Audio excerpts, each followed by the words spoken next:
Hello, Kirstie Salisbury here, host of the Let's Talk Near Death podcast show. Today you've got just me, solo episode. It is Monday, the 29th of March here in New Zealand. It's probably Sunday evening if you're in the US.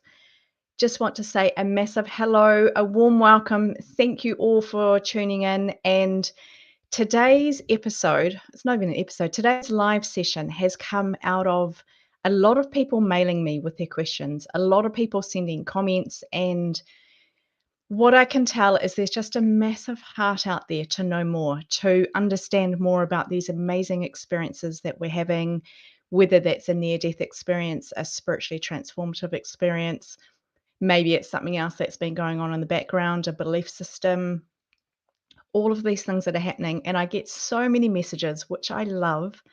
But I thought that actually the best way to deal with all of these questions is just to jump on and do a little solo episode and try and answer some of these questions. So I'm never going to say, I know it all. In fact, I'm going to be saying, I don't know anything, because this is where, the more I do this work and the more people I chat to, far out, the more I learn. Like, I do not have the answers. I do not have it all sorted out. But what I do have is a lot of research and a lot of background, and I've talked to a lot of people. I have been connected to literally thousands and thousands of people interested in these fields, with experiences, with researchers. And I spend most of every day in this world, in the near-death experience world. So I don't have all the answers, but I do have quite a bit of exposure to this topic. I do have quite a bit behind me. And because you're sending your messages to me, then I really hope that you'll trust me to share a little bit about my thoughts and, I guess, my perspectives and answers on your questions. So as we go through today, like I said, it's a solo one. You are very welcome to comment. I've got a little comments thing here. If you comment, first of all, jump on in. You can say, hello, here I am. I'm calling in from wherever. I'm joining you from wherever. I love the comments. They just keep coming, which is beautiful. You can also add your questions in. You can add in anything that you've been wondering about, anything at all. You can add comments. So if you've got some insight about a topic that somebody has asked a question on, you're able to add your information to that, add your little piece there. So this is kind of a rolling discussion. It's not just about me sharing my piece. So I'd love you to share your questions into the comments. And once we're in there, you can add to them, or you can have little comments that you want to say as well. And we'll just keep the ball rolling as long as I feel that the questions are still coming. So it's pretty exciting. If you are just joining in, please jump on. Please do subscribe to the YouTube channel. Subscribe either on the Let's Talk Near Death Facebook page or on the YouTube channel. That would be wonderful. That's really, really helpful. If you're listening to people out there who are doing these live streams, who are doing audio, video content, perhaps you can't support them financially, but just giving them a like or a subscribe is a very, very big piece of the support. So I'd just love to ask you to do that if you are happy to do that. We've got some questions which have been sent in by people.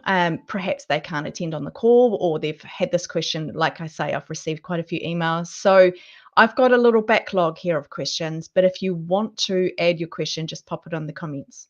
And hi, Alan, I can see that you're there. Wonderful. Thank you for your comment. It is exciting to have everybody joining in from all over the place. I'm going to get into our first question, which is, I had to write them out because if I change my screen, you guys lose me. So my first question is, this is from Mark, and it says, why do you think NDEs are becoming more mainstream and acceptable when there's still a ton of people who have not had one? I've tried to come up with my own theories, like if everyone had one, what would we have to learn or grow from whilst here having this experience? So really great question, Mark. I'm going to cut this into two parts, I think. So the first part is, why do I think NDEs are becoming more mainstream and more acceptable? I think quite simply it's the internet. I think we have exposure to these stories now. There's more and more coming out, because you take it 20, 30 years ago, before we were able to share all of these experiences out in the world, it was a lot harder to find stories. You didn't necessarily have books in your library on this topic.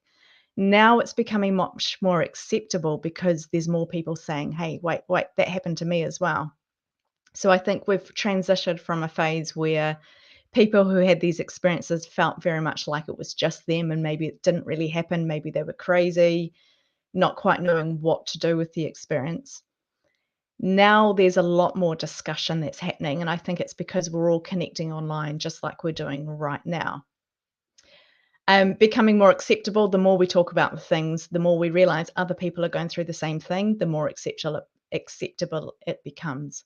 And from what I can see, that's also happening within the medical field as well, that doctors are becoming more aware of these experiences. They're getting more training, more exposure to that.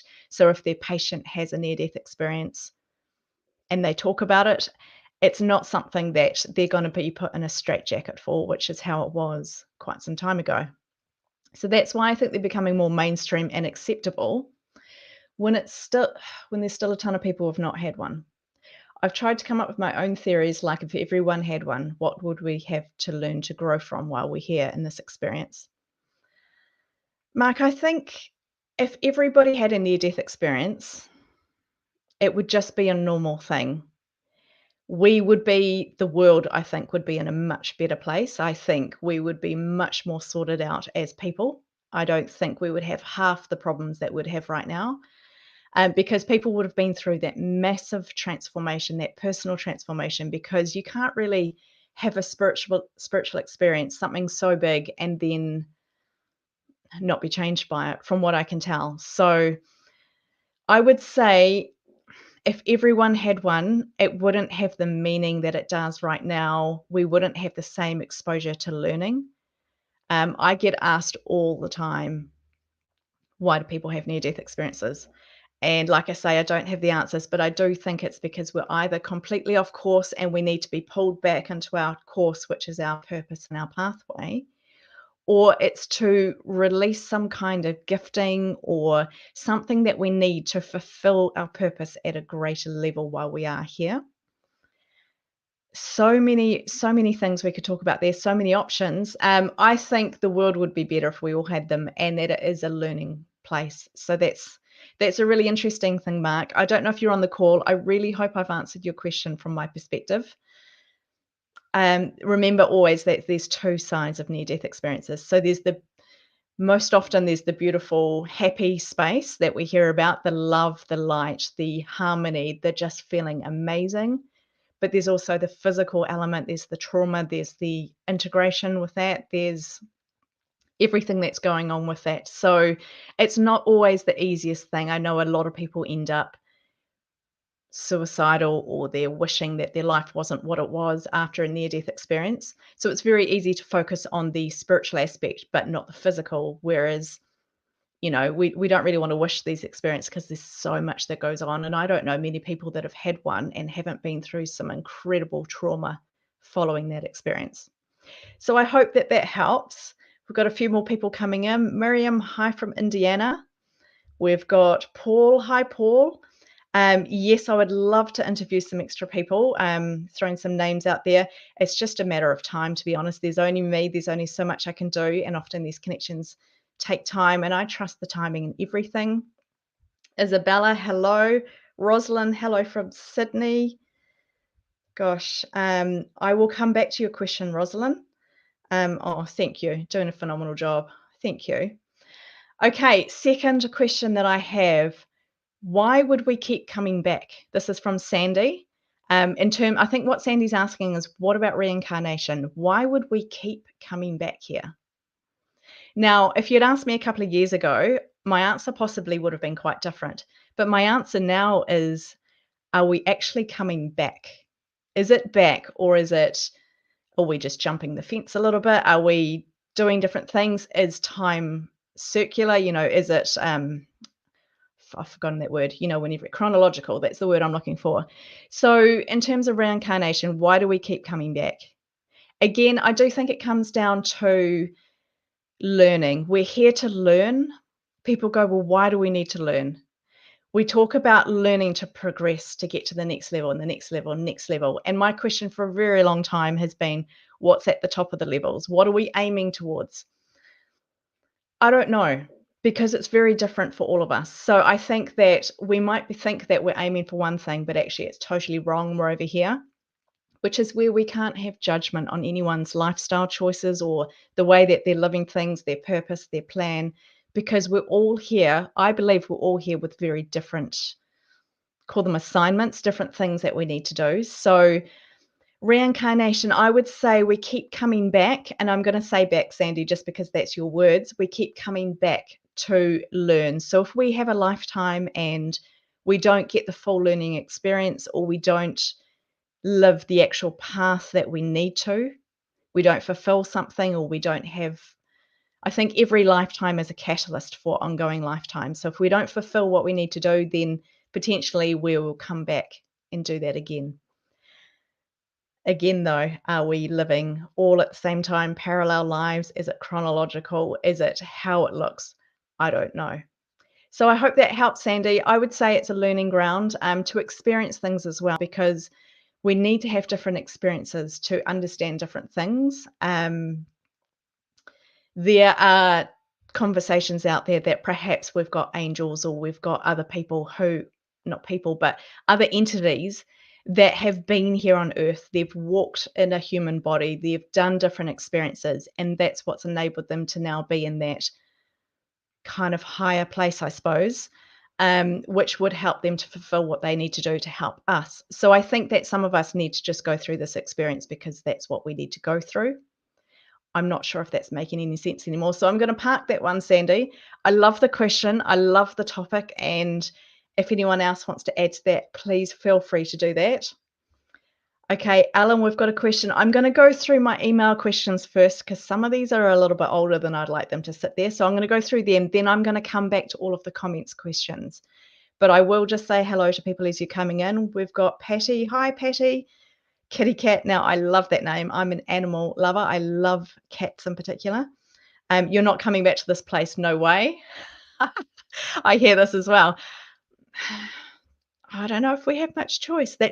I want to live this life to the full. I want to suck the juice out of this lifetime so that potentially I don't have to come back, don't have to do this whole reincarnation thing.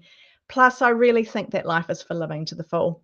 Even if we have hard times, which we all do, let's do it. Let's have some fun. Okay, Lorianne, hello. I will come to your question as well. We've got Dylan. Hi, Dylan from Geelong. Fabulous to have you. I love how we've got people from all over. Patty, you've got your question. Okay, I'm going to go to my paper questions that I've pre-prepared because these are the email ones, and then I will come and answer all of these questions. But remember, I don't have the answers, just saying. Okay, now this is a really big one, and this comes with a little bit of a caution. Hi, Sandy. I think I just answered your question. I'm not sure if you're the same Sandy. If you didn't get that, then just go and watch the replay. Fabulous to have you here, though, Sandy. Okay, so this one comes with a little bit of a warning. Do suiciders go to heaven? Whew, it's a really big question. I do believe so strongly that there are consequences if we end our life prematurely. And what does that mean, prematurely? Does it mean that we live out our life right till our natural death, maybe whether that's a heart attack or we're 95 years old and it's in our sleep, or whatever the way that our life will end? Is that different to somebody who gets an illness and perhaps dies earlier, or has an accident and dies earlier? So if we're talking about suicide, my first reaction is to go to, what is the reason for the suicide? Is it mental illness? Is it where just can't cope anymore? Or is it an actual choice, or is it something which we don't have so much choice over? Because I know I've had friends as well who have been really struggling with mental illness. One friend in particular, it went very, very quickly. She did end up committing suicide, and that was just awful. But she was in a state where her brain was not working for her. Her brain was not in a position for her to make the correct decisions in life, to keep going another day or another hour or anything like that. And whilst it's devastating, I don't think all suicide is the same. And I'm aware that I'm treading on really tricky ground here, but these are the type of questions we have. So I don't know. I think that suicide, we should always live our life. Like, I will live until something takes me. I don't think, gosh, this is hard. I think if we end our life early, we will get into that reincarnation cycle. I do believe we will come back to live the life again. Will it be any easier? I suspect not. But I don't know because as far as I know, I haven't done it. But I don't know. I suspect that we need to come back and do it again and learn those lessons. Our lifetime here is so that we can learn and have these experiences, as I answered for Mark's question. So I think if we end our life earlier, yes, we will come back. And then the question is, do suiciders go to heaven? I'd like to, I don't know, I find it difficult to clarify where heaven is. What does heaven look like? Is heaven, does heaven have criteria? Is this a good and a bad thing? Who decides whether we get into heaven? I have my views have transformed quite a bit, and they tend to, and I think that that's actually a positive thing as we grow and we adapt, that we consider different things as well as not just believing everything at face value. What I love is that this question has been asked, because I think if we stop asking questions, we're in not a good place. I think we should always be able to ask questions. So, do suiciders go to heaven? I think suiciders potentially need to return to live out the life that they left early from. I don't know whether it would be harder because they left.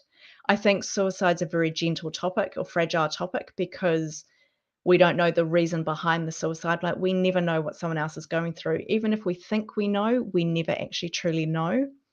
So, is a suicide in some scenarios any difference to death by cancer or by a car crash or by any of these other things? Potentially not. Heaven is a whole nother thing. Is there a heaven? What does heaven look like? Who goes to heaven? Who decides who goes to heaven? Are we all in a state of oneness and we all are, not that we're in heaven, but yeah, it gets so hard for me to talk. You just have to excuse me, guys. I don't know. I think let's just live our life. Let's try and live as long as we possibly can, doing our absolute best and giving out as much love as we can and sharing the love to make this world a better place. There's a lot of change going on right now, both physically, we've got coronavirus, we've got lockdowns, we've got so much going on. We're starting to see the outside of that with vaccinations coming in, all sorts of different things happening there. But we're seeing a lot of change. We're seeing a lot of change spiritually. People are being awakened, they're being opened, and we're seeing collaboration. Whether you think you can see that surrounding you right now from a distance here, I can see pockets of collaboration happening and mindset change and all of these things which are taking place. So let's just try and live our best lives. I know a lot of people will have lost people from suicide, and I know what that's like. So I send out my love to you all, and just trust that we can be still and look to a greater source to help to heal that. So I hope that that's answered your question. Okay, the next question.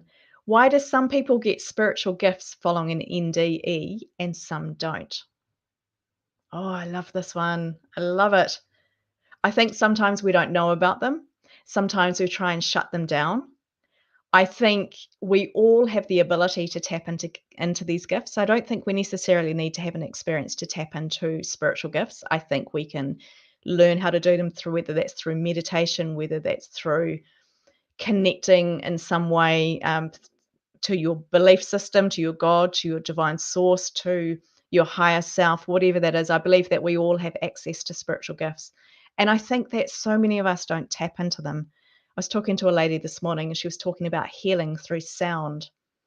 And, we all know that we don't use the majority of our brain, which is probably how I've had brain surgery and have a little brain injury. And yet I'm still able to do these things. Maybe not as well as I could have, but there's so much of our brain that we don't use, which is really, really cool and really frustrating at the same time. So, why do some people get spiritual gifts? I think it probably comes back to purpose. Do we need spiritual gifts for the things that we need to do? If our purpose is to gosh, I'm going to go on a limb here. If our purpose is to drive people somewhere, so we're an Uber driver and it's the conversations that will help people, perhaps we don't necessarily need the gifts to fulfill that purpose. If our purpose is to raise our family, look after our family, perhaps we don't need spiritual gifts to do that. We've all got gifts and we've got something on the outside, inside of us. But maybe people get gifts because that's what they need to fulfill everything that they have going forward, to help spread awareness on these beautiful experiences, to bring a little bit of what's over there, bring that love back into this realm here. I don't think there's much separation between us. I think we can access, I'm going to call it the different realm, the afterlife, whatever you want to call it. I think we can actually tap into that pretty easily is probably not the word. I think we have access to it. So whether that's creating a space to tap into that, I don't know. So I think some people get them, some people don't. It depends on purpose. It depends on what we need to do with our lives. Possibly how faithful we're going to be with those gifts. I don't know. I mean, who knows what the gifts are going to do, really. But I would say if you've had a near-death experience and you don't feel like you have any gifts, that's okay. Or if you feel like or maybe you haven't had an experience, but you have these gifts, that's also okay. I think a lot of it comes down to trusting the bigger picture that we've got exactly what we need for this lifetime. And that does kind of go back into that suicide question of, I do think we have everything we need to get through this lifetime. And that doesn't mean that it's going to be easy. So if we don't have the gifts, that's okay. If things get really tough, let's try and live out life right to the very end. Let's try and get through so that we don't have to come back and do the reincarnation piece if you believe that that is what we do. Okay, I don't know if I've answered that. I'm just going to take a little pause. I've done a lot of talking at you, haven't I? I'm really good when there's two people, so the other person can do all the talking. But here we are. Okay, the next one's a long one. We've got some people coming in. Here we go. This is a long question, so I might break it down again. How do we, the curious, incorporate what we have learned from all of your guests into our own earthly lives? Some things are straightforward, like understanding that there is life after death, and that he does say in brackets for me, so maybe that's not a straightforward thing for everybody, and that we'll see our loved ones and our dearly love, that we are dearly loved. Some things are harder to assimilate in our earthly life, like multiple dimensions, souls possibly living more than one life at a time, miraculous healings without logical scientific explanations. Some people are seeing loved ones and religious figures and seeing limitless particles of energy and feelings of expansion of everything, including their souls. It's a big one, right? So I think I'm just going to break it down to the first part of that because there's a lot in there. How do we, the curious, incorporate what we have learned from your guests into our own earthly lives? I think we create a space. We take time to be still and we take time to open up and check that we're living our best life. Check that we're aligned with what we believe our purpose is. And I think we know when we're off purpose. I've certainly been off purpose a lot of times. And I think, we just have this gut feeling that something's not right, or we know that we probably shouldn't do something that we're doing. And that could be anything. That could be a friendship, a relationship, an eating habit, you're in the wrong job. It could be anything. So there's absolutely no judgment in this. It is our particular purpose. And I think when things don't sit right, we know it. So it's really just tapping into those things and having the courage to change them. So how do we incorporate all of this information that we're getting out of the podcasts? I think it's love. We need some self-love. And I say time and time again how I struggle with self-love. I just do. But when we create a space and we're able to be still and reflect on the way that we're living our life and ask questions like, am I being as loving as I can be? Am I being as gentle as I can be? Am I loving myself? Am I loving my family? Am I loving the people around me? Am I living with integrity? Am I doing the best job I can do at work? Am I doing the best job I can do at home with my family? Whatever the environment is, I think it comes back to that. Creating the space to listen to the inner voice, or if you've got a specific belief system, it's checking in with your your God or your person, your deity. Please don't get offended if I don't use the right words. There's so many different listeners, there's so many different backgrounds and cultures and everything, and I know that I will offend somebody at some point. It is not done with intention. So if I've said the wrong thing, please forgive me and brush over it. Okay, so I think it's creating that space. I think also it's understanding that anything is possible. Anything, because life is so much bigger than us. We think we're the big cheese. We think we're amazing. But life is so much bigger than us, and that's what I see time and time again is these beautiful transformations. I see healings. I see physical things. I've seen physical things change before my eyes. It's impossible, but it's so possible. And I think that we limit ourselves quite a lot. So, how do we, the curious, incorporate what we've learned from all your guests in their own earthly lives? Create a space, connect to our inner source, into our inner voice, into our guidance, to our belief system, and understand that anything is possible. So, I hope that that answers that question. Thank you very much, Lonnie. Okay, we have got David Wilson. Hello from Western Canada. Excellent. Love it. Okay, kitty cat, I'm not coming back because I believe if God, the light, loves me unconditionally, they wouldn't force me to do what I don't want. I'll get to decide what to do or don't when I become aware of my own power. I'm going to come back to that, kitty cat. I'm not quite sure what to call you because that is really interesting to me. I'm going to come back to that one. Okay, Margaret, hello from Canada. Excellent. So if you've just joined the call, I have a list of questions that I'm reading off. So if I'm looking over here, it's because I'm reading a piece of paper. I've got a list of questions here. I'm going to go through those. I'm then going to come back to all of your questions in the chat. You're allowed to jump in with your comments, your questions. You can make this as interactive as you want to do. So I'm just going to take a little drink. Gee, I can talk a whole lot, right?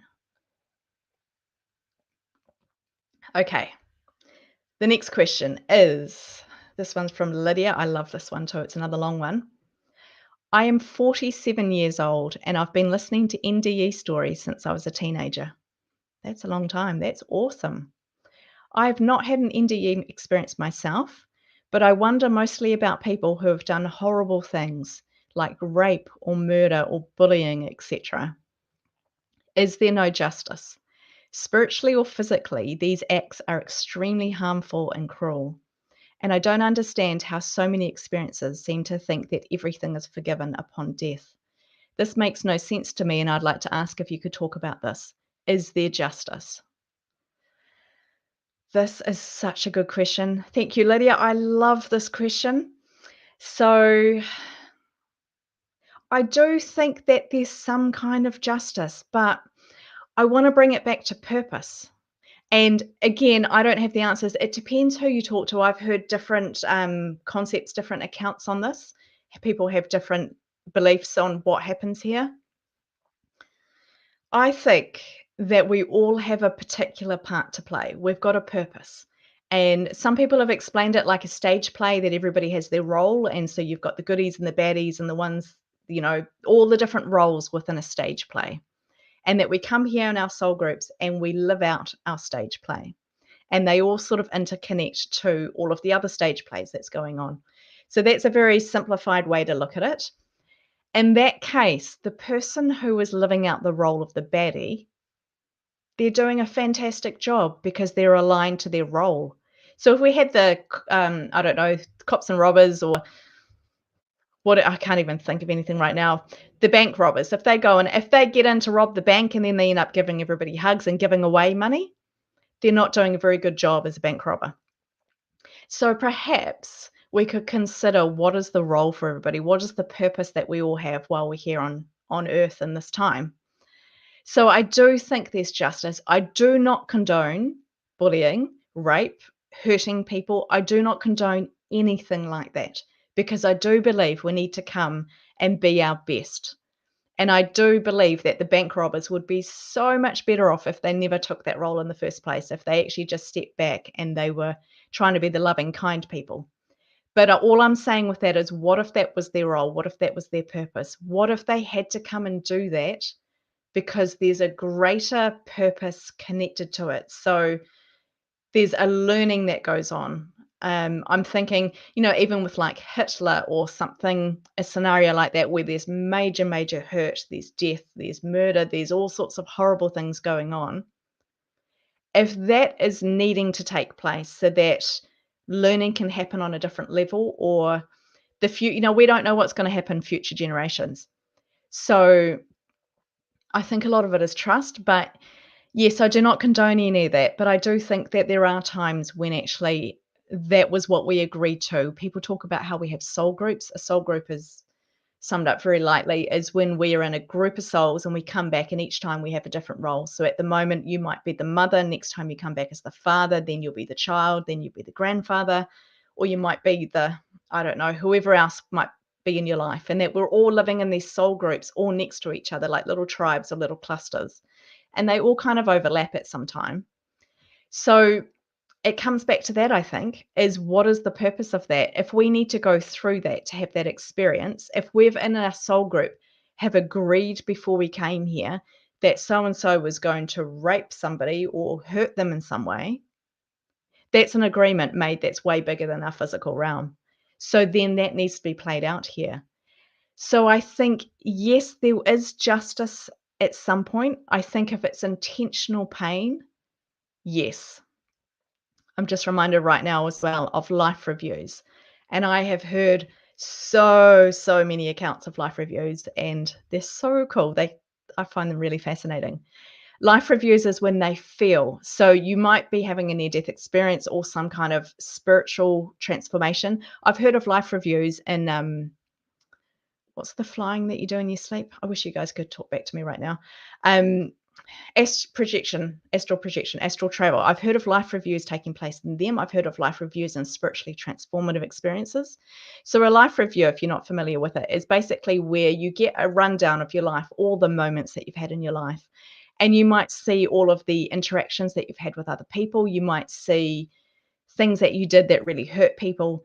And you'll experience all of these things as yourself, as the person on the receiving end, as people around that experience, and you'll receive all of the emotion, experience everything all at once. And I think that that is some of the justice there, because if we do things that's not aligned with our purpose, we're going to have this awful life review. And it's kind of like a slap on the back of the hand. It's a bit of a rebuke. Hard to know how much further that goes. I do believe there's places of healing. I've heard about people seeing places of healing in experiences. I always kind of assumed it was healing for if you had an accident, then you would, say you died in some awful accident, you'd go to the place of healing and you would get all fixed up, and then you'd be able to go and run around heaven or do whatever it is that we do after the afterlife, that we could integrate with everyone again. What if the healing places were for people that had been hurt in some way that was outside of their purpose? So I think possibly there's more to it than that. I do suspect that there is some kind of justice that is done later on, but it's not a concept. I don't think it's done in a way that we can conceive here. That it's beyond the way that we do justice here. I think the life review would make us just feel absolutely awful, and that we would get the pain and the shame and the return on that experience through that. I suspect there could be more later on after we pass over completely. And yeah, bringing it back to perhaps it was our purpose. But it's hard because I don't condone everybody going, oh, it's my purpose, so I'm going to go and hurt people. Because what if it's not, and you're going to really pay for that? The other thing is that we might come back in that soul group, the role reversals changed, and then you're on the receiving end of that. Now, that's not going to be fun. So as hard as you gave, you're probably going to get just as hard back to you, which is not going to be nice. So again, hard to know, because all of these questions are amazing, but we don't have any definitive answers because we aren't dead. We have this amnesia when we come back. We forget everything, and we come back here and we've got little glimpses. I personally get little flashbacks when I just remember something and then it's gone, and I'm going, I can't even remember what I remembered, but I know that I just remembered something. So really hard to get full answers. But I love that question. Thank you, Lydia. Okay, I'm going to come through to the comments here. Gosh, we've got a lot of them. This is brilliant. Thank you. Okay, here we go. I'm going to start right at the top. Okay, Roslyn. Oh, you're so kind. I look forward to your podcast every week. Can't get enough of this conversation. Oh, I love that. Please click the subscribe button. Don't forget also that we have got the VIP subscribers group.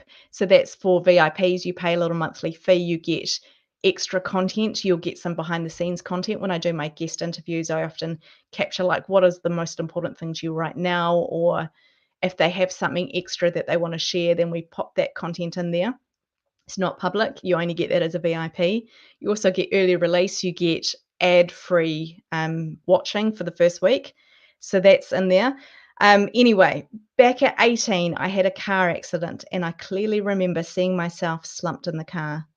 The next thing I knew, I was in a woman's house and she was putting glass from my mouth. Wow. My question is, in probably a 10-15 minute period, I faded to black. I wonder why I didn't meet energy from the other realm. What do you think? Wow, Rosalind, thank you for sharing. Oh, I get so excited. I hate it hearing that people died, but I get so excited at the same time. It's a weird thing. The black. Okay, so the black is often referred to as the void. And this is where I went in my experience as well, in the beginning of my experience. It's something that people often go to for a short time. It's considered a place of nothingness. Like, there's nothing there. There's no light, there's no dark, there's no sound, but it's not silent. It's just void of everything, which is how people start to call it the void. I was really happy when I heard that term because I didn't know how to describe where I'd been. So I'm thinking here, just reading through your comment, 10-15 minute period faded to black. Didn't meet any energy from other realm. Sometimes people do, sometimes people don't. It's kind of like that question that we just had, which is why do some people get gifts following an NDE? Why do some people not? Why do some people have really brief NDEs? Why do some people have really in-depth ones? Why do people remember them? Why do people not remember them? I suspect actually that there's a whole lot more out there, but actually that amnesia kicks in and people can't remember that they've had their experience. I'm also familiar with a lot of people who don't remember their experience until 10, 15 years later because they're in a state of trauma. They're not in a position where they can actually come to terms with what happened. So all of these good things that take place. In terms for yourself, I suspect that maybe you were in this place of the void, but actually that was all you needed for your experience. You saw, so you, from what I can understand, Rosalind, and you can correct me, you were out of body and you saw yourself slumped in the car, and then you're in this place of black. So it sounds very much like to me that you had your near-death experience, that you came up out of your body, you saw your body, which is a very common thing in near-death experiences. We have a lot of accounts where people look down or they're literally raising up out of their body. And then the void is like the next level. So I do think near-death experiences have levels and that they're all very, very similar, but they're all very unique and they're all very different at the same time. And I know that that does make sense. I suspect that the void is maybe one of the lower, or not lower is the wrong word, one of the earlier levels of a near death experience. And so we go through the void, and then often the void is met either by a tunnel or by light or something like that. So for me, I was in the void, and then it was just this light came. I didn't have a tunnel, I didn't have any travel aspect to it. I just was. So it may be that your near death experience was quite brief and that actually you were in that place of nothing, that darkness, and then you came back to your body. So why that happens, I don't know. I'd love to chat to you further, Rosalind. I'd love to know whether you had any gifts after that, whether anything changed for you. Perhaps there's memories that came through later. People take quite some time to put their experiences together sometimes. So that's what I'm going to say, is that you were in that place of the void, which is a very unusual place. Some people go through, some people don't. But I really hope that you're okay now. That sounds like a very major car crash. Okay, moving on down. Okay, Alan, my question. With all of the interviews you've done, what are your personal beliefs? Oh, have your personal beliefs been influenced, changed, or validated? Oh, good question. Well, the first place that I went to, and some of you will know this story, the first place that I went to when I could get out the house, because I had to learn how to walk again, I had to learn how to function basically. Get me to a church. I just want to get to a church because my experience, I represented what I'd had in my near death experience with God. And all I knew was God, people in church believe in God. And I want to be around people that believe in something bigger than this. So I went straight to church. I became the most devout follower. I just was so there because that's all that I knew. I was just trying to get some grasp onto something from my experience. And so that's what I did. I went there and I found over some time that actually that changed a little bit for me. I got very frustrated with people, and we all do. Where none of us are perfect. There were some amazing people, and I got frustrated with myself as well. So it's not a blame thing by any means. But over time, my beliefs have probably expanded a little bit more, and I started to get frustrated because my experience didn't fit into a specific belief.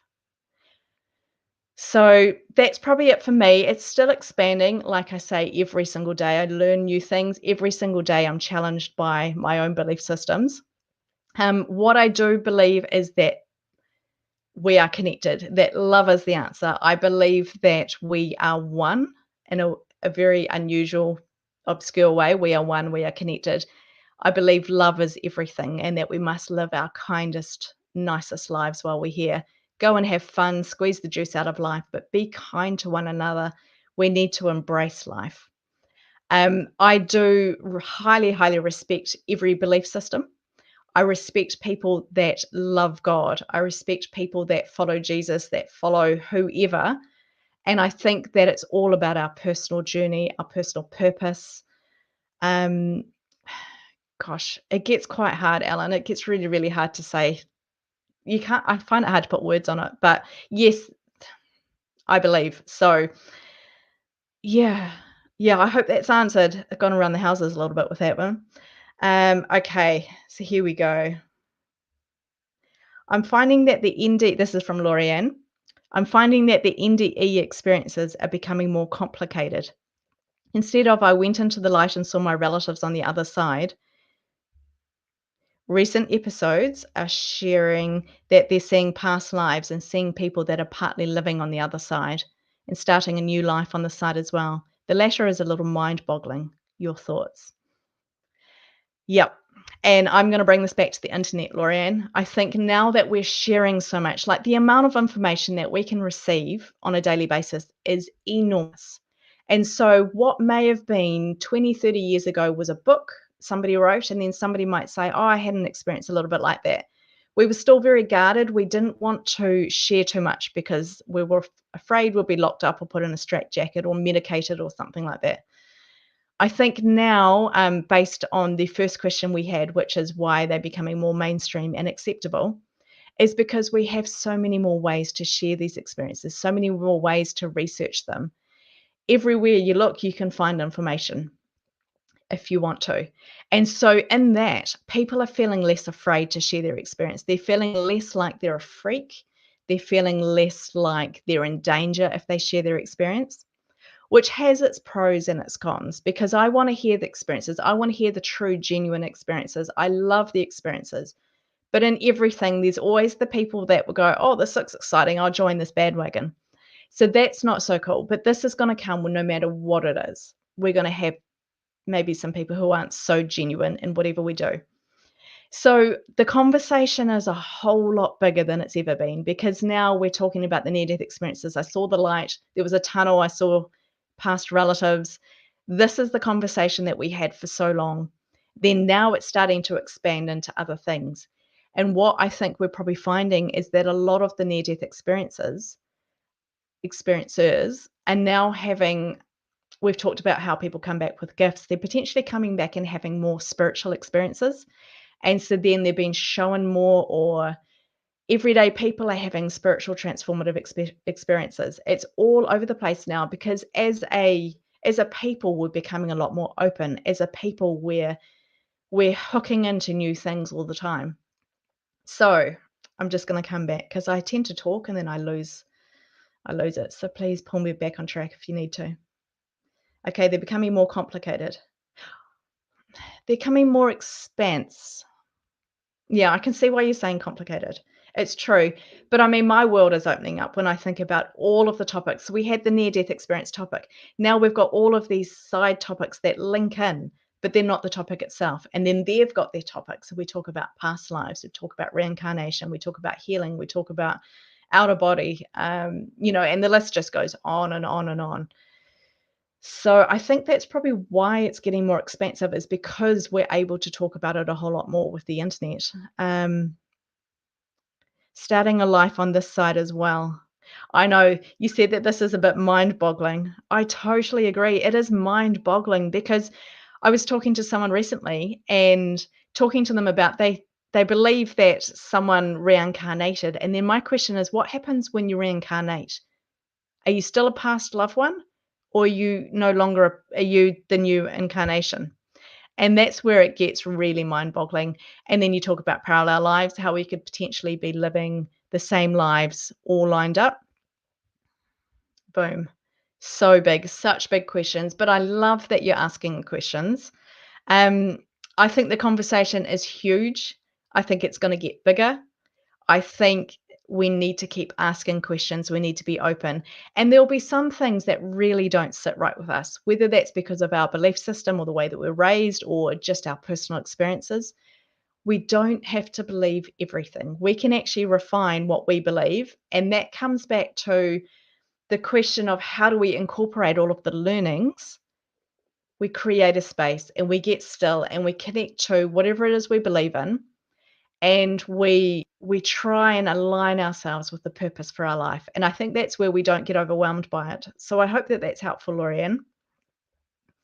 Okay, going down here, we have got how can some people have experiences with hell if there's reincarnation?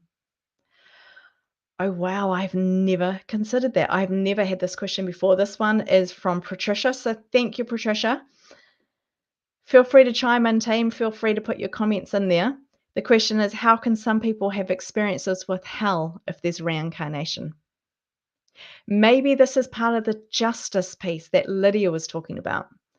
And I promise you, as I'm talking, my mind is just ticking over. You can probably hear it. I might even have smoke coming out my ears soon.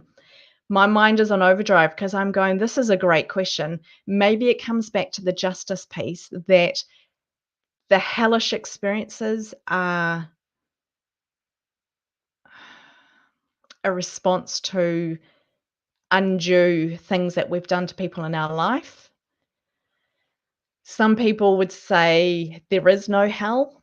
Some people would say that there is only love and light. I know of quite a few people who've had, we'll call them hellish experiences, hellish near-death experiences. But what I've seen as well is that I was saying this yesterday on a call yesterday, I don't know of anyone who hasn't come through the hellish experience. So please let me know if you have had a hellish one that haven't come through. So that there's the different, how I talked about the different levels, how we've got the outer body and then the void, and I'm very much simplifying this void. Perhaps the hell is actually a different level of the near death experience. And that as we can connect to something from a different realm, we can pull ourselves out. Because I hear as well, and the one that I'm reminded of is Howard Storm when he's in this hellish experience and he calls on God, on Jesus, and he comes through. And from there on, it's a better experience. And then now he has very, very strong beliefs. So, really interesting question. I do not know the answer to that. I suspect it may be something to do with justice, maybe something as a reflection of the life that we've lived. I don't know that it's as hard or as black and white as if you don't believe in God, you go to hell, because I know a lot of atheists who had no belief system and then had positive experiences. I know atheists who had no belief system and then had hellish experiences. So I don't know. I don't know. Feel free to let me know your thoughts, team. Um, yeah, not much help there, am I? Okay. Okay, this one from Sandy. Can suicide ever be part of the plan we create in between lives? I suspect it could be. But then I don't endorse suicide because, again, if it's not, We got to come back and do it all again. And to get to the point of suicide, you've got to be right at the end of your road. It's got to be really, really dark and really tough. Just like, let's take out the word suicide and say, could murder ever be part of the plan we create in between lives? And again, I'm like, potentially we could, because in our soul groups, we might plan that. There might be karma. I don't know, Sandy. It's a really good question. I suspect that possibly there would be rare scenarios, but because it's all about life and love, I think that we're here for a reason. I don't think we would get choose a it's hard to put into words, isn't it? I'm not sure suicide is a valid choice for death. But again, touchy ground. I'm going to upset some people. I'm not going to upset others. Um, Possibly. Can I have an answer of possibly? It's bigger than my thoughts. I think that quite possibly we could pre-plan suicide into our lifetime. And then that's fine if it's part of our purpose and it is pre-planned. But I don't suspect it would be common because we're all about being here for the full experience. And I don't believe we doubt more than we can handle. You probably heard that saying many, many times, but I actually believe that. I think we're capable of going through so much stuff and still being alive, still being okay, and still have a learning process through that. So I'm going to say possibly. Okay. You are strong to take on these heavy questions. Oh, I don't know. I don't know if this is good or not. Anyway, you're sticking with me. People are still asking, so we'll keep going there. Miriam, yes, I've felt for a long time that if I do try and live my best life here, then I may not have to come back. That's pretty cool. I love that because I don't know how many times we come back. Is it a set amount of times for every person? Is it every person comes and has this incarnation 7 times and then they get the checkbox and off they go? Is it that we can do 3 lifetimes in one? It's kind of my goal right now is to do as much as I possibly can and tick all the boxes. Can we fast track these lifetimes? Is there only one? Do we then do lifetimes in different places? In our soul group, do we potentially do every life within the soul group? So many questions, but I love that you feel confident that if you live your best life, that might be it. And maybe that comes as you mature more through your lives. I might be quite a spring chicken here. I don't know. So that's pretty cool. Okay. Oh, I just jumped a whole lot there. Gosh. Sorry, team. I'm trying to find the comment that I was up to. There's a lot here. Okay. Oh, yes, kitty cat. I'm not coming back because I believe if God, the light, loves me unconditionally, he would not force me to do what I don't want. I get to decide what I do or don't do when I become aware of my own power. Very, very interesting. And yeah, I kind of resonate with that. I'm like, oh, if I get the choice, no way. However, and I've done quite a few interviews where people have been given the choice and they've been shown their lifetime. I'm talking about 2 mothers in particular that had the same experience. They were mothers and they had young children, and they were shown their life if they came back.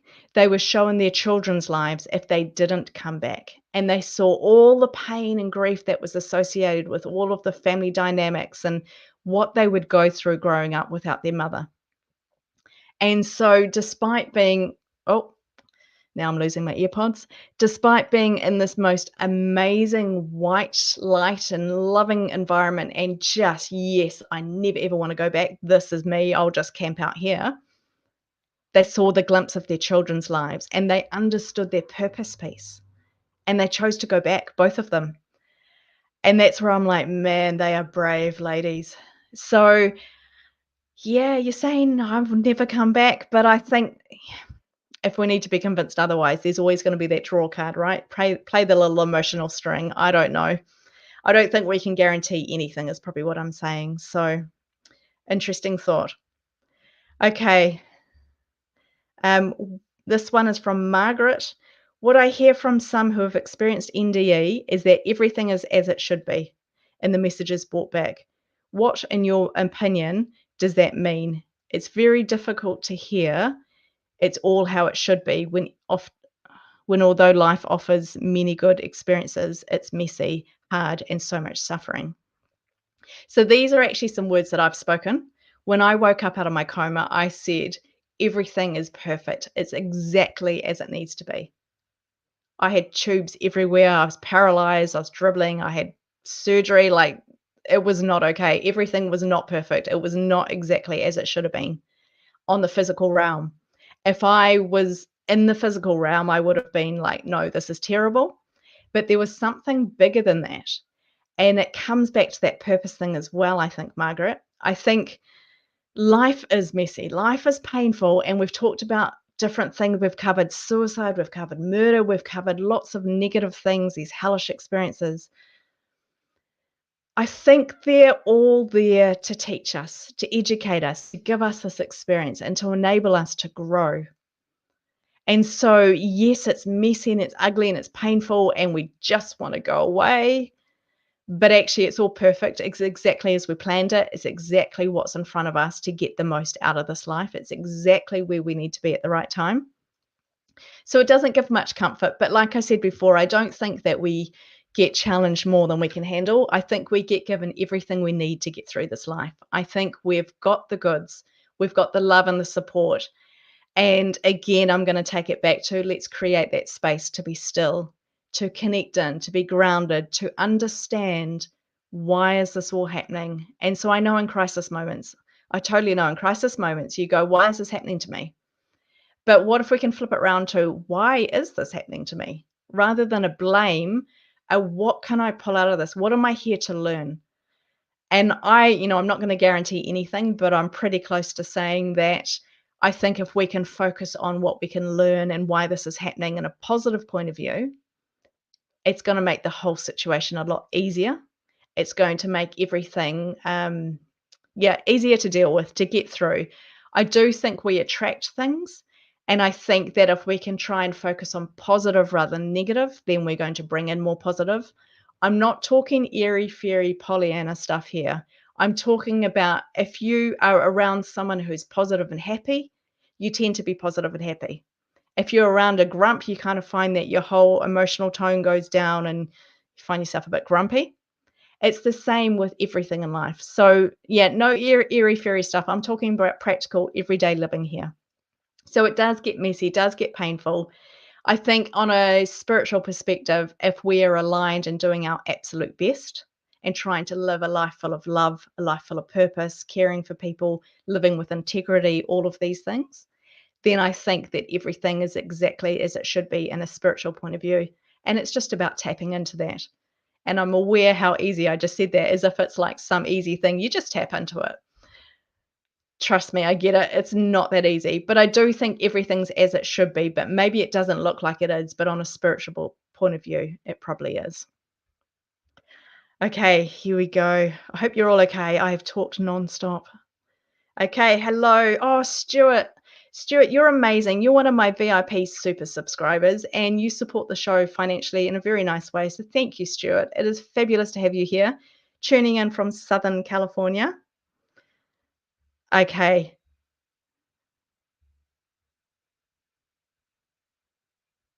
Oh, Patty, she wants me to tell you the story about how my books literally transformed in front of my eyes. I'm going to leave that one for now. That's a bit of a sacred one that I'm not quite ready to go there, Patty. It's a beautiful story. I've seen some things, put it that way. Okay, Dylan, how do we share all we have learnt to those in need of guidance without being pushy? For example, I work with a guy who is focused on nothing happens after death, and this is all pointless. I want to help, but should I? Oh, I hear you. I hear you. I think, yeah, I get really frustrated as well. I'm like, how can you believe that there's nothing going on? But we're all in a different place, and perhaps you're listening to this and you're actually in that place. That's totally okay. I don't think we can push it, Dylan. I think we can plant little seeds as time goes on, whether we're watering those seeds or something bigger is or other people in their life. I believe if we plant the seeds, they'll start to grow. And it's not our responsibility to convert people. At the end of the day, they're going to find out for sure when it all happens. However, I do think it's a little bit ignorant to go through life thinking that there's nothing at all. So it would be about challenging them to think about it rather than telling them that there is a particular way or, there's no one set way. in my opinion. So I'm just going to read your question again. Yeah, we don't need to be pushy, Dylan. We just, I don't know. It's interesting. I don't know your relationship, whether you get to chat to them all the time, but it could just be, hey, I listened to this podcast. It was really weird. Or I read this book and they were talking about this, just planting those little seeds. But it'll be natural, I think. It's not our responsibility to worry about everybody else's beliefs after life. I know a lot of people will disagree with what I just said, and that's okay. Um, yeah, just love them. I think if we love our people, if we love them hard, and then we just trust the right timing for everyone. I can see in my life time and time again where people were telling me things, and I was like, yeah, yeah, yeah, and just parking over there. And then one day I was like, oh my goodness. And then like the light bulb moment goes on, and I realize all of the history behind that one thought or revelation, or it could even be my husband telling me to do something. He's like, oh, you should do it this way, you should do it this way. And I'm like, yeah, yeah, no, no, yeah. And then one day I go, I'm going to do this. And he's like, I've been telling you that for 3 years, but in a way that I hadn't heard, in a way that I hadn't understood. So I don't think we need to feel responsible. I don't think we need to be pushy. Let's just love them, have conversations. If they're open, they'll be open. The right people will come at the right time.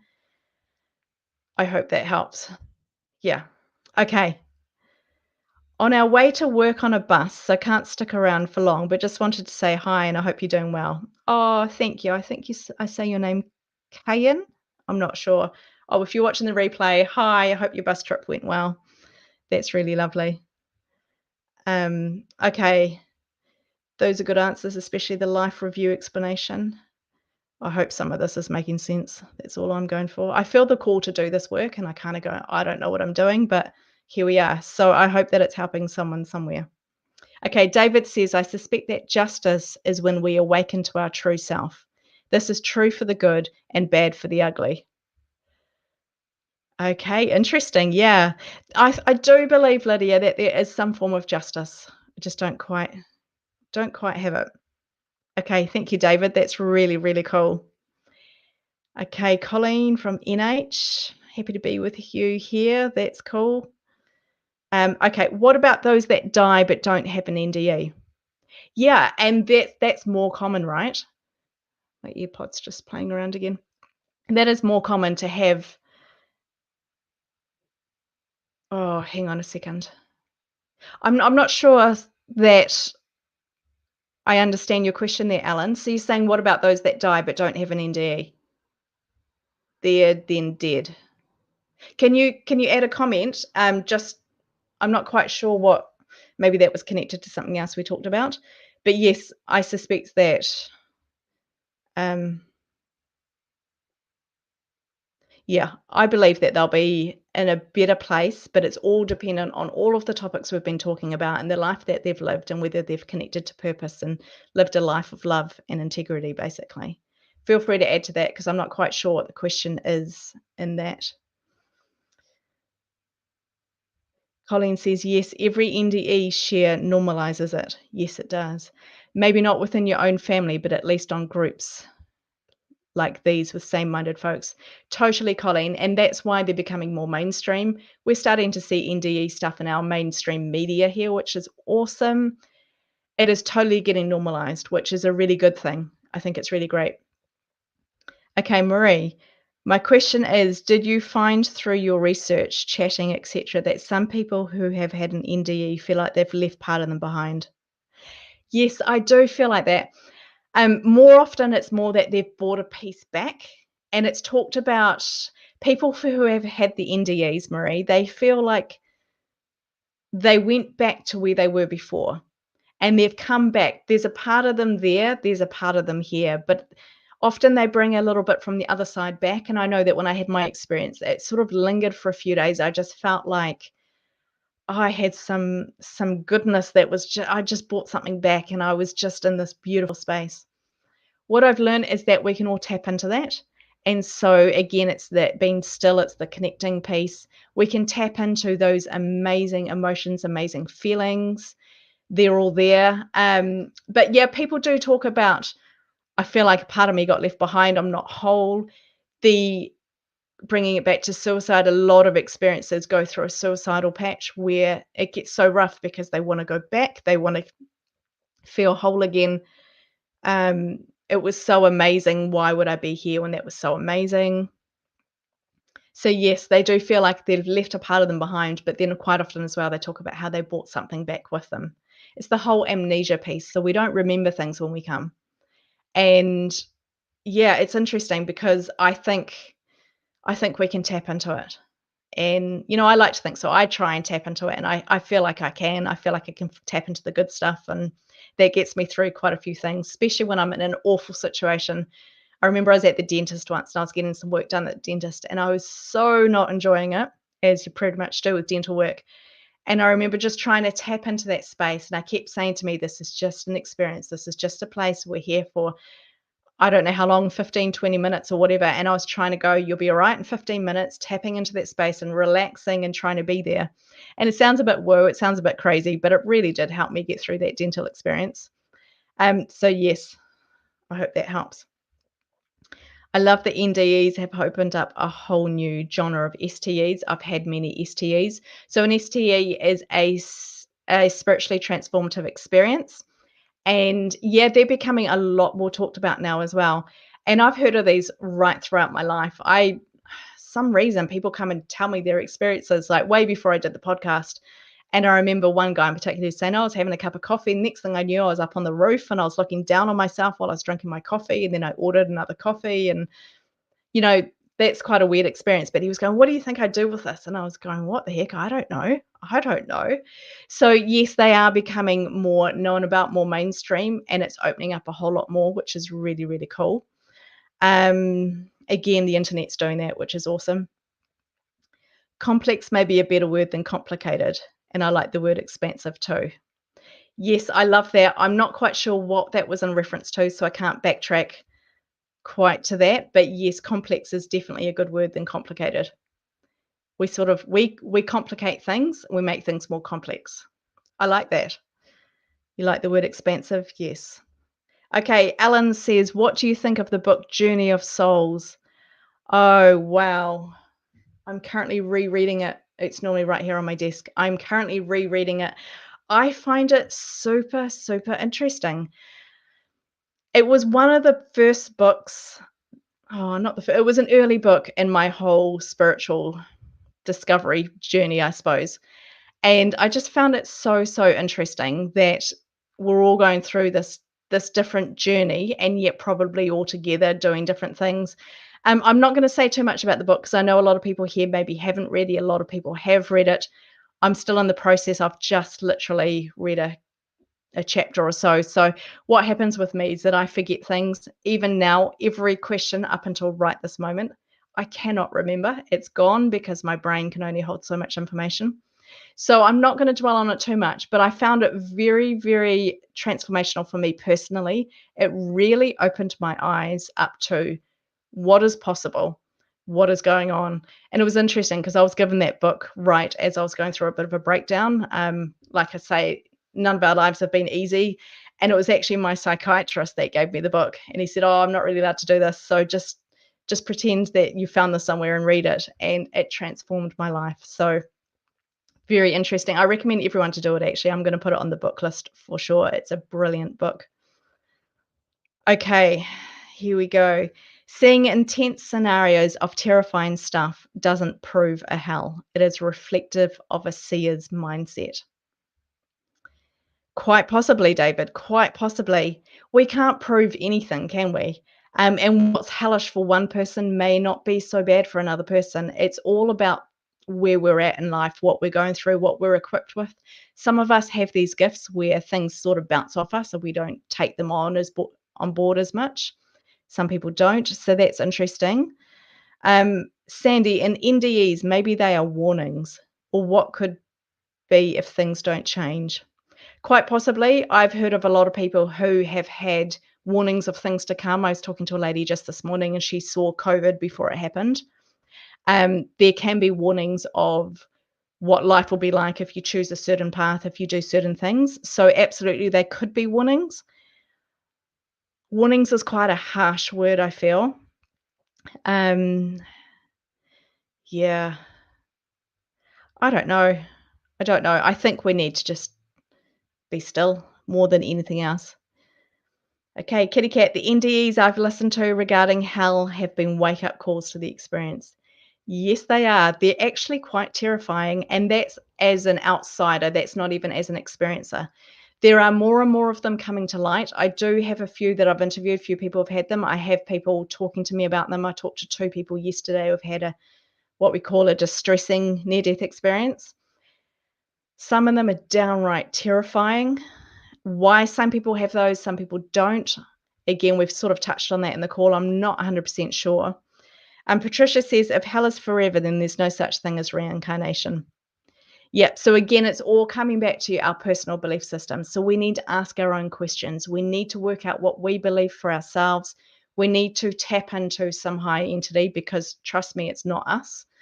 We need to work out what it is that we believe, look at options. We need to ask questions, which is why I'm loving this so much. Totally. I love that. Okay. I love, oh, it's just jumped. It keeps jumping like a whole page at once. I've got to go back up and find it now. Gee, we might be here a while. There's a lot of comments here.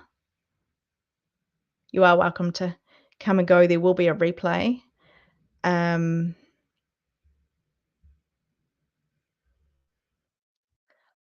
Wow. It literally just jumped a whole page. I cannot find it. Okay, here we go. I like Peter Panagore's definition of hell as we make our own hell, and it's a purgative, purifying fire of divine love that makes us a new person. I like that too. I really like Peter. He's such a top quality guy. If you haven't listened to the episode with Peter Panagore, he's an amazing, amazing person. We interviewed quite some time ago. We've had him on for a few live things. Go back and have a listen to him. He's got an incredible story. He's very good at articulating it as well. He's had a couple of near death experiences, and his main one was when he died ice climbing. So, on the side of a mountain, had a fall, and he was with somebody else as well at the time. Yes, I really like that. Someone said that Hitler, that would probably be me, has chosen to put himself through perpetual hell in reparation for all the harm that he did. No, I didn't say that. Um, interesting concept. Interesting concept. I wonder if we do get some choice. How much? It's kind of. I'm thinking of like a little child at the moment when they do something wrong and the parents say, "Okay, now we told you not to do that. You did that. So what's your punishment going to be?" And that's almost the worst thing because a kid choosing their own punishment, it's really tough, and there's a lot of punishment within that concept as well. So, really interesting point that maybe he is doing that. How we would know that, I don't know. If anyone knows any more about that, please do let me know. So, yeah, interesting concept. Okay, Alan. As a Christian, I believe we have a merciful God who looks at the heart. Maybe having an NDE and experiencing hell is what was needed for someone who needed to change. Again, quite possibly. I yep, I do believe that. I believe that we have yeah, I do believe God looks at our heart. I do believe that we have opportunities, and I've spoken to some people who say, that the hellish experience was, that's what I needed. I needed that to get back on track. That was my wake up call. That was my like slap around the face. Nothing else would have done it except for that. So yeah, quite possibly. I don't think there's blame. I don't think having a distressing near-death experience is a result of not living the right way. I don't think there's judgment, is what I'm going to say. There's consequences and there's returns on our actions. But yeah, again, the hellish one. I don't think it's fair to say that there's one reason why somebody might experience a hellish one and why they might not. We just need to be loving people. Yeah. Love that, Ellen. I love how you stand up in your faith as well. I just think that's beautiful. And I totally, wholeheartedly support you doing that. It's brilliant. I think the conversation needs to get out there. Okay, from NDEs, suicide could be planned as our exit plan, but Source still gives us life, still gives our life review and loves us the same. Yes. It's interesting because when you say exit plan, I immediately jump to exit points. And I don't know how much people know about that, but there's the concept that we have exit points throughout our life and that they're the points in which we can actually die not come back. So we die, but they're planned into our life. So depending how things go, we may, it's sort of like if you think of the motorway or the freeway, that's what you call it in the US, and you've got the off ramps. It's like an off ramp you can take if things are going really bad. If you're stuck in a massive traffic jam, or I don't know what you call it over there, gridlock or something. If you're in the jam and then you want to take the off ramp to get off, there's like spiritual off ramps throughout our life. They're called exit points. Maybe suicide could be integrated into something like that. I'm not quite sure. I suspect some suicides are accident, that they aren't intentional. So how far do you push it before it's a suicide versus an accident? You know, there's so much discussion, and that's where I think we need to take it back to every scenario is independent. Everything is individual, and we just have to lose the judgment. But yes, very true, Colleen, that could actually be what happens, is that we have our planned exit plan. Source gives us the life review and loves us the same. And I think we'll feel the pain of what we've done in that life review. And then potentially there's a healing space. There is so many topics in this, isn't it? Okay, brother Ed Salisbury. Oh, you warm my heart.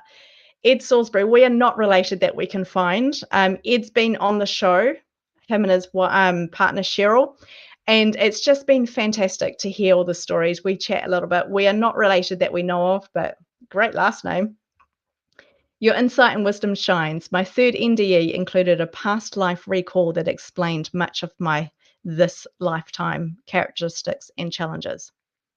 Yeah. So, Ed, I'm just going to put this out there because I've been asked this question. Why do some people have no experiences? Why do some people have one experience, two, three? I've heard up to 7, 8. I think there's actually Raymond, I can't remember how many he had, whether that was 10 or 11. These different experiences. So is it that we're not getting the picture? Does it mean anything different if we're having multiple experiences? I don't know. But I love that you got that. And I suspect that every experience releases a little bit more for what we need to get through and what we need to do in this life. So included a past life recall that explained much of my this lifetime characteristics and challenges. And that might be exactly what you needed, Ed, to get through, is just to have that little bit of knowledge. So you go, oh, I saw that. So we'll just keep trucking through. We'll keep on going. Okay, Roslyn. I loved that you also went into the void. That's right. That's what we were talking about, because you had the accident, the car accident, and you came up out of your body. You saw yourself slumped in the car. You were in the place of darkness. And then you were in someone's house and she was pulling glass out your mouth, if I can remember. Funny how that just bounced back because I can't remember anything else. I love that you also went into the void. It's always going to have an element of mystery, isn't it? When you asked, did I receive any gifts post the experience? Maybe. I'm periodically having dreams that I remember, and there's a premonition element to it. I tell my skeptical husband every time, as often the dream happens, and he listens now. I'd say that's a gift. Whether it's a gift, I don't know. We seem to think gifts are positive, happy things. A lot of these spiritual gifts that come out of these experiences, sometimes it can be very difficult to see them as a gift. They're more like a weighty thing that you don't particularly want to lag around. Gift is a word that we use lightly. I really love that. I really love that. So you're getting these dreams, you're having premonitions. I hope those premonitions are all positive, happy ones. They're not always. She's got the hands up in the air, so she's happy about that. Yep, just keep telling your husband. Write it down as well. I don't know whether you call it a dream journal. Sorry, a dream journal or a premonition journal, something like that. But it'll be interesting to see the patterns as they reoccur. So that's interesting. I love that. Okay. Yes, I want to get that. I want to get they as much of my life review done on earth so I can get the joy quicker in heaven, but I don't think I can ever know that very ripple I caused. We will never know the ripple we caused. Never, ever. And we think the smallest things are insignificant.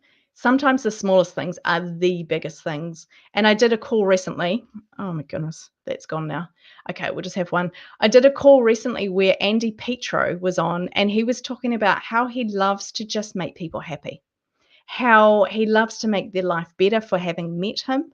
And I think that's amazing. And some people would look at that and go, oh my goodness, that's such a non-purposeful way to look at life. But I think that that is filled with purpose. And so there's all sorts of different things that happen there. Um, Getting as much done in life review so that you can have joy quicker in heaven. There's also no time. I don't believe that time exists over there. I don't think time is what we make it here. Time is a man-made thing here. And time, yeah, I don't know. But we will never know the ripple, never ever know that ripple effect. So amazing. Okay. Um, Someone's asking, Brother Ed, is your NDE on YouTube or somewhere else? He has done a guest appearance on the Let's Talk Near Death podcast. So if you go to YouTube and you just search for Let's Talk Near Death with Ed Salisbury, you will find out. I think it's actually Edward and Cheryl. You can look for that. Kitty Cat. Winston Churchill was quoted as saying, you create your own universe as you go along. Any thoughts? Absolutely. I totally believe that. That's a massive part of the book that I wrote, was because I believe in cause and effect. I believe everything we do today creates everything we have tomorrow. And that's like, you can look in every different part of life. So it might be, if we sit on the couch eating potato chips, we're going to be overweight tomorrow. If we do that every day, our tomorrow, we're overweight. If we save money, we save a couple of dollars every day. In the future, we'll have more money because we've saved it. If whatever we invest into, whether that's energy, time, passion, whatever it is, then that's what we're creating. So if we're looking at things further down the track, we're thinking, how do I want my life to look? Whatever it is we dream for our life, we just take the tiniest little thing, we put that in our life, and then we stay consistent with that. And we just do a little bit of it all the time and time again. And then in the future, we realize that we have that in our life. So I absolutely believe that. I really like that quote. You create your universe as you go. I think whatever we invest our focus into is what grows in our life. So absolutely. Okay. If we are all divine source and divine source is all one, then we are all living in the lives we see and experience among us. So the perpetrator is also the victim. Oh, I've got to get my head around this. I love this, Stuart. If we are all divine source and divine source is all one, then we are all living the lives that we experience among us. So the perpetrator is also the victim. Yes, quite possibly. And so I think this comes back to that soul groups, that we don't know what the role is. We don't know what we're doing. We have pre-planned agreements. We experience everything. Yeah, so let's just make it really simple and live our best life full of love and integrity. That's what it comes back to for me. I hope I've got that. I'm starting to get a bit brain fried here, but we'll keep going. I'm probably going to do a few more questions and then I'm going to have to shut it down, but we may do another one of these because you guys seem to like this. So that's cool. Let me know if you want another one. Colleen says, makes sense to me, Kitty Cat. I don't actually know whether you guys can see the comments or not. We are only limited by our perspective, and in the human experience, the perspective is typically extremely limited. Totally. We have no clue, I think. We are so limited. We think we know more. But like I say, I have these flashbacks when I remember stuff, and then I can't even remember what I just remembered. Like, people talk about going there and understanding everything, understanding all of the questions of the universe. And then we come here and we're like, I don't even know what just happened. I can't even remember anything. So, yep, definitely. We're very limited. Jesus has said some very similar words in some of his recent teachings, as within, so without. Yes, I really like that, David. Thank you. Yep. Stuart says, I agree, David. Yep. David says, hello, Stuart. I love this. Yeah, get to know each other. There's some fabulous people in this chat, in this group, in the listener group. Amazing people. Okay, Miriam says, I think it's about choices. Kirstie keeps going back to the connectedness for a reason.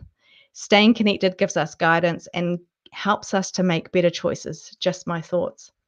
That's interesting because I didn't realize that I was doing that. But yes, it is all about connectedness. We are connected. We are all connected. Yes, it's all about great choices. Yes. Stuart says, hey, that must have been when I did the shout out.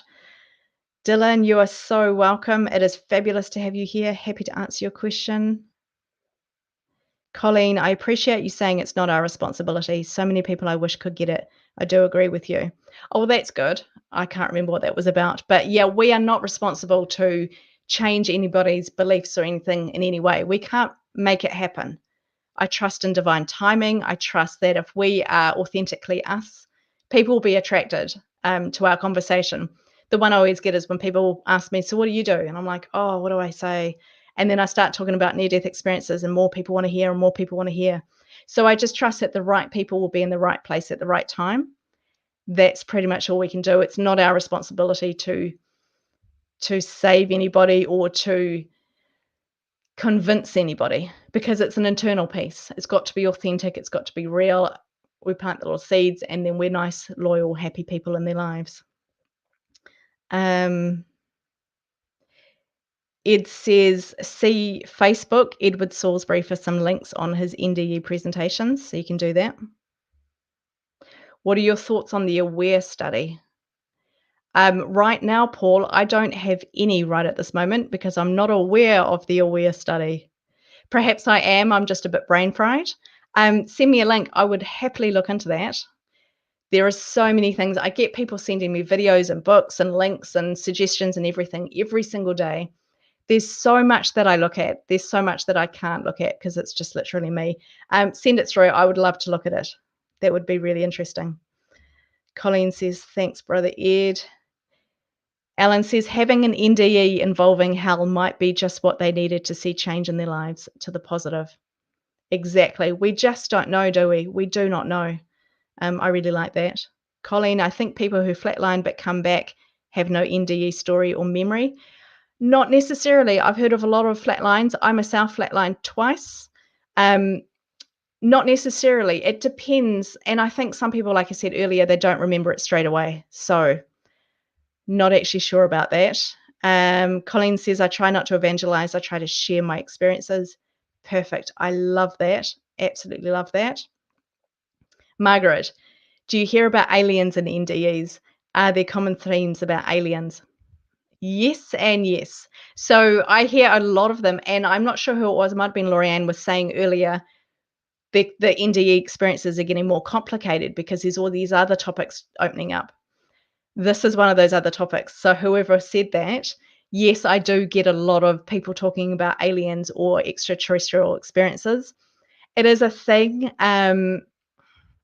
Are there common themes? I don't know that there's common themes yet that I've got out of it, Margaret. I'm only just sort of starting to open up to that. Before I was a little bit more closed to it. I would say, gosh, what would I say? Are there common themes? The theme is that more and more people are saying that they've experienced something like that, either within an NDE or following an NDE. A lot of people are talking about these experiences outside of NDEs, some more in STEs, or they're literally just in bed at home and then they wake up and they're having this experience. I've heard about them for years and years and years. I do believe that there is definitely some truth in them. However, I don't know that there's actually themes as such, but I expect that this is going to be a topic which really grows from that. Okay, Colleen says, wow, David, thank you for sharing. Oh, it's just jumped again. It's when I scroll too hard, I get too excited and scroll. Here we go. Okay, thanks. Everything's perceptions, yes.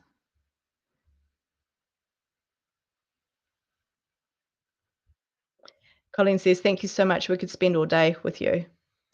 Totally. And I could do the same. I could talk about this forever. We're definitely going to have to do another one. Yes, we chose a tougher punishment for ourselves than the parent source would give us. I think, yeah, so we're talking about the child and you say, what's the punishment? I think that's definitely it. Colleen says, I think it was a medium psychic who was talking about Hitler. That would make sense if they've tapped into that and then they've got a bit more of that. Sherry says, hi. Hi, Sherry. Void is a misnomer. I can't even say that word. There is no doubt that God is there. I believe that there is something there. Absolutely. This is a state that we experience. It's not saying that there's no God element. There's no physical element. So yes, very interesting. Man is made. In my perspective, I believe some of us are slow learners and slow to surrender to spirit. Yes, I so agree to that. So agree to that. Oh, thank you, Kitty Cat. Shining bright. Gosh, it's just jumping all over the place. Um, Alan, you caught it at the end. We've still got a little bit to go. You can go and catch the replay. These are replayed both on the Let's Talk Near Death Facebook page and in the YouTube. If you subscribe, if everybody here could subscribe, it'll really help me out personally. Just a little thing, doesn't take much from anyone. You can go and catch the thing there. Also, if you want to be notified and get your 1 hour reminder before I go live, you can send me an email. I'll put you on my email list. So everybody's on my email list. They get the notification of the upcoming events and the reminders just before they happen. So you can send an email to Kirstie at letstalkneardeath.com. Gosh, can't even get my website out. Okay, there's a bit of chat going on between people. I'm just going to fast forward that. Yeah, Paul's saying type in Sam Pania on aware study on Google. Okay, fantastic. I've looked at some of his work. I may just not be aware that it's called the aware study. So yes, I will definitely do that. Thank you, Paul. Great question about aliens. Yes. Okay. Oh my goodness, we made it to the end. That was a lot of questions. That was amazing. Honestly, I could talk about this stuff forever, which is probably a good hint that I'm doing the right thing by spending so many hours chatting about these topics. I love them. I love all of you. Thank you all for tuning in, for supporting the show. Please let me know if there's anything I can do for you. Don't forget, we've got the VIP subscribers group where you get content which hasn't been released publicly. So that's usually a few minutes with each guest after the show. You get ad-free pre-release content a week before. You get special private events. They're not guaranteed how regular they are. They're just as and when things come up. And we've got different tiers there. So you can join that at letstalkneardeath.com. You can mail me at Kirstie at letstalkneardeath.com. Again, the VIP subscribers get a lot more access to me. Some people that send me lots of messages, there's only so much that I can reply, but as a VIP, you get a lot more. Hit the subscribe button. Let me know if you have guest requests, if you've got people that you know. I love the new episode, new experiences. My brain is really going now, isn't it? I love the ones where people haven't shared so much. Maybe they're just coming to terms with their experience, the early ones, because I think there's so much in those. So that's really wonderful. Should set up donations during your super chats. If only I knew how.